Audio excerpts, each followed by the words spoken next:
அஸ்ஸலாமு அலைக்கும் வரஹ்மத்துல்லாஹி வபரகாத்துஹு.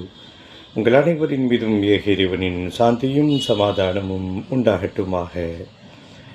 ஆண் பாவமா பெண் பாவமா என்ற இந்த சிறு உளவியல் தூறல் ஒரு உளவியல் அலசல் என்று கூட சொல்லலாம். பொதுவாக இந்த பெண் பாவம் என்பது நெடுங்காலமாக பேசப்பட்ட ஒன்று.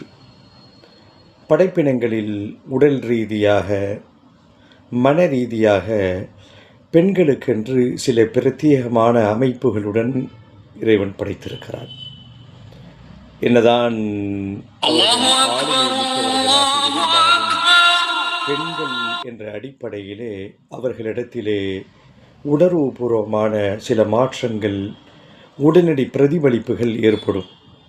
இது அல்லாஹ் பெண்களுக்கென்றே அமைத்து வைக்கப்பட்டிருக்கின்ற ஒரு நிலை. அப்போ இந்த பெண் பாவம் என்று சொல்வது பெண்களுக்கு மட்டும்தானா, ஏன் இந்த வார்த்தை வந்தது என்றெல்லாம் தொடர்ந்து நாம் பேசவிருக்கிறோம். இன்ஷா அல்லாஹ் தொடர்ந்து பயணிப்போம்.